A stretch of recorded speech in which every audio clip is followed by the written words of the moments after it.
Hi friends, అందరూ ఎలా ఉన్నారు? మన మెగాస్టార్ గారి బర్త్డే అయితే వచ్చేసింది. మనం వీడియో స్టార్ట్ చేసే ముందు ఫస్ట్ ఆఫ్ ఆల్ చెప్పాల్సింది ఏంటంటే, wish you a very happy birthday one and only megastar. One and only అని ఎందుకనంటే, ఎప్పటికీ తెలుగు ఇండస్ట్రీలో నెంబర్ వన్ ఎవరయ్యా అంటే మెగాస్టార్ చిరంజీవి. ఆయన సినిమాలు చూస్తూనే పెరిగాము.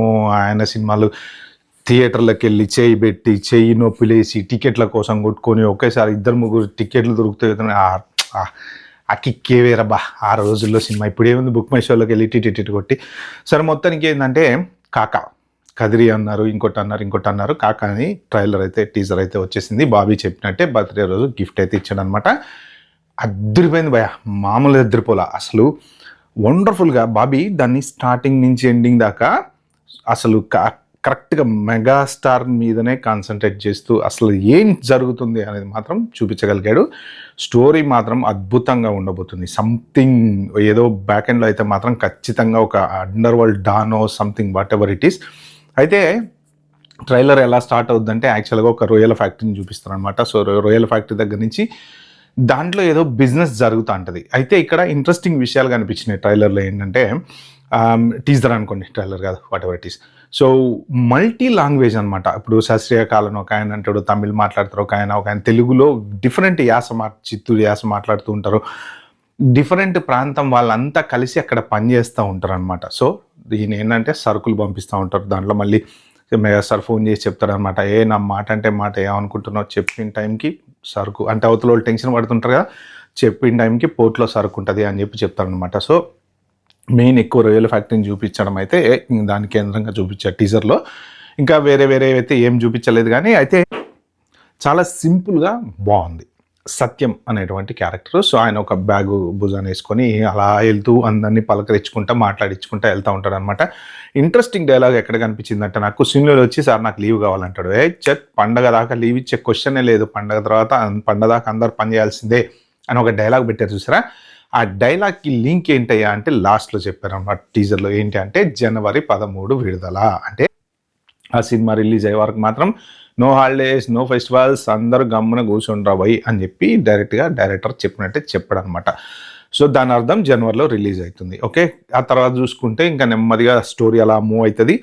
ఇంట్రెస్టింగ్ ఎక్కడ అనిపించిందంటే, ఆ కీస్ ఇలా ఇసిరేస్తాడు. కీస్ ఇసిరేసినప్పుడు ఏంటంటే అది పోయి తగిలి వాటర్లో పడుతుంది. అంటే ఆ వాటర్లో చూపించడంతో పాటు ఆ కీ అలా కిందకి వెళ్తున్నప్పుడు ఐ లవ్ డాడ్ అని ఉంటుంది. అంటే ఆ కూతురు అనమాట, బండి కూతురుకి సంబంధించింది కీ అని చెప్పి చూపించడం కోసం అనమాట. ఇప్పుడు ఆ కీ తీయటానికి అనేసి ఒక పెద్ద మ్యాగ్నెట్ దాన్ని లోపలికి పంపిస్తారు. అస్సలు బాబీ ఎలివేషన్ అంటే హీరో కాదు, మామూలు దానికి తీయడానికి బయటకు తీసినప్పుడు ఒక కీకి దాన్ని తీసినప్పుడు ఆ కీ పక్కన పెద్ద గన్నులని కనపడతాయి అనమాట. అది లెక్క అంటే అక్కడ మన మాఫియా డాన్ చిరంజీవి అని అయితే అర్థమవుతుంది. ఖచ్చితంగా చిరంజీవికి డెఫినెట్గా ఇంకో బ్యాక్గ్రౌండ్ అయితే దాంట్లో డాకు మహారాజులో కూడా చూడండి, బాలకృష్ణకి ఇంకో డిఫరెంట్ బ్యాక్గ్రౌండ్ ఉంటుంది అనమాట. సో అలాగా అక్కడికి వెళ్ళేసి ఆ ప్రాంతంలో వాళ్ళకి సహాయం చేయడం, ఇలాగ ఏదో ఒక సంథింగ్ బ్యాక్డ్రాప్ అయితే ఖచ్చితంగా స్టోరీకి అయితే ఉంటుంది. బట్ అతిగా ఎలివేషన్ లేకుండా, గుద్దులు నరకటాలు చంపటాలు లేకుండా, లాస్ట్లో చిన్న జుజు గన్తో కలిసినట్టు పెట్టేసేసి చాలా సింపుల్గా ఒక సాధారణమైన మనిషి, మామూలుగా ఒక ఎంప్లాయీ, కంపెనీ మేనేజర్ సంథింగ్ అలా చూపించాడు అనమాట. సో వండర్ఫుల్గా ఉంది. అయితే ఏంటంటే బాబీ తెలివి ఎక్కడ బాగా వాడతాడంటే స్టోరీల్లో వాడాడు.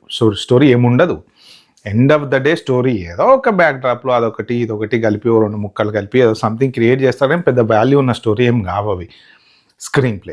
స్క్రీన్ ప్లే జనాలని ఎంగేజ్ చేస్తాడు, జనాలని ఎంటర్టైన్ చేస్తాడు. సో ఎలివేషన్స్ పెడతాడు హీరోకి తగ్గట్టు. ఇప్పుడు బాలకృష్ణ చూడండి, మ్యాన్షన్ హౌస్ అంటుంటారు కదా, మ్యాన్షన్ హౌస్ స్టార్టింగ్లో పెట్టడం, ఇలా కొట్టడము, ఒక డిఫరెంట్ ఎలివేషన్ ఇస్తాడనమాట. అంటే చూసేటువంటి అభిమానులు ఎవరైతే ఉంటారో ఆ అభిమానులకి అరే ఏముందిరా భయ్యా అనే కలరింగ్ క్రియేట్ చేస్తాడనమాట. సో అది బాబీ యొక్క గొప్పతనం డెఫినెట్గా చూసుకుంటే.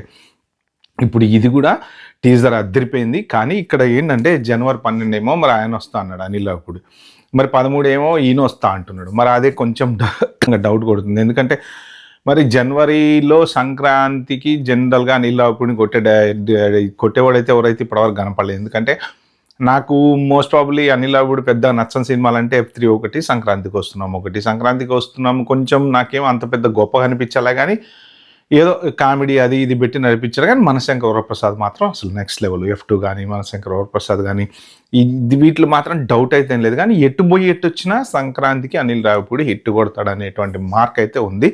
మరి అది ఆయన 12న విడుదల చేస్తా అంటున్నారు, ఈయన 13 అంటున్నాడు. మరి మళ్ళీ అనిల్ రావిపూడి లాస్ట్ ఇయర్ మళ్ళీ మన మెగాస్టార్ ఇచ్చారు కదా హిట్.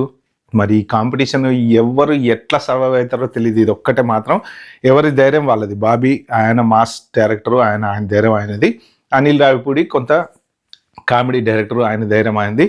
కాకపోతే ఏంటంటే ఇక్కడ 12వ తారీఖు రిలీజ్ అయిన తర్వాత నెక్స్ట్ డే వచ్చేటప్పటికి ఏమైందంటే మళ్ళీ థియేటర్లో అడ్జస్ట్మెంట్ అనేది ఒకటి ఉంటుంది కదా, అది హెడేక్ తయారవుతుంది. ఎక్కడంటే ఇప్పుడు ఈ సినిమా సూపర్ సక్సెస్ అయింది అనుకోండి, అసలు అద్దరిపోయింది, 12 విడుదల మామూలుగా లేదు, టాక్ బాగా వచ్చింది అది ఇదంటే 13వ తారీఖు మళ్ళీ థియేటర్లు తగ్గిపోతాయి. ఎంత బాగున్నా కానీ వన్ డేలో నెంబర్ ఆఫ్ థియేటర్స్ తగ్గిపోతాయి. మరి మెగాస్టార్ సినిమా కదా, అందరు ఏమనుకుంటారు, కంపల్సరీ మెగాస్టార్ సినిమా వేయాలనే అనుకుంటారు. సో ఇదే కొద్ది కాంపిటీషన్లో ఇప్పుడు మెగాస్టార్ సినిమా వేయాలని చెప్పేసి మళ్ళీ ఈ సినిమా తీసే దానికి కూడా దెబ్బపడేటువంటి ఛాన్స్ అయితే ఉంది కదా. సో మరి అనిల్ రావిపూడితోని బాబీ పోటీ పడడం అనేది ఇది కొంచెం మరి సంక్రాంతికి అయితే బాబీ పక్కా రిలీజ్ చేస్తా అని ఆల్రెడీ ఎప్పుడు చెప్పాడు, ఇప్పుడు కాదు. సో పక్కా రిలీజ్ చేస్తా అన్నప్పుడు మళ్ళీ చేయకపోతే ఫ్యాన్స్ అప్సెట్ అవుతారు. ఎందుకంటే లాస్ట్ సంక్రాంతికి మెగాస్టార్ మనశంకర్ వరప్రసాద్ హిట్ కొట్టాడు. మళ్ళీ ఈ సంవత్సరం కూడా కంపల్సరీ సంక్రాంతికి హిట్ కొడతానని అందరూ అయితే ఎక్స్పెక్ట్ చేస్తున్నారు డెఫినెట్గా, దాంట్లో డౌట్ అయితే ఏం లేదు. Especially Bobby cinema already Waltair వీరయ్యతో బాబీ ఏంటో చూపించాడు. మెగాస్టార్ని నేను ఎలా చూపించాలో నాకు తెలుసు రాబోయి, మేము చూసుకొని మీరు థియేటర్లో ఎంజాయ్ చేసుకోండి అని చెప్పాడు. అలాంటి బాబీ ఇప్పుడు మళ్ళీ సంక్రాంతికి వస్తున్నాడంటే ఖచ్చితంగా ఒక డిఫరెంట్ ఎక్స్పెక్టేషన్ ఉంటుంది. మరి ఈ పోటీ ఎలా సాగుతుంది అనేది మనం వెయిట్ చేయాల్సిందే. ఓకే ఫ్రెండ్స్, వీడియో కన్నా మీకు నచ్చితే లైక్ చేసి support my channel. Thank you, by, have good day.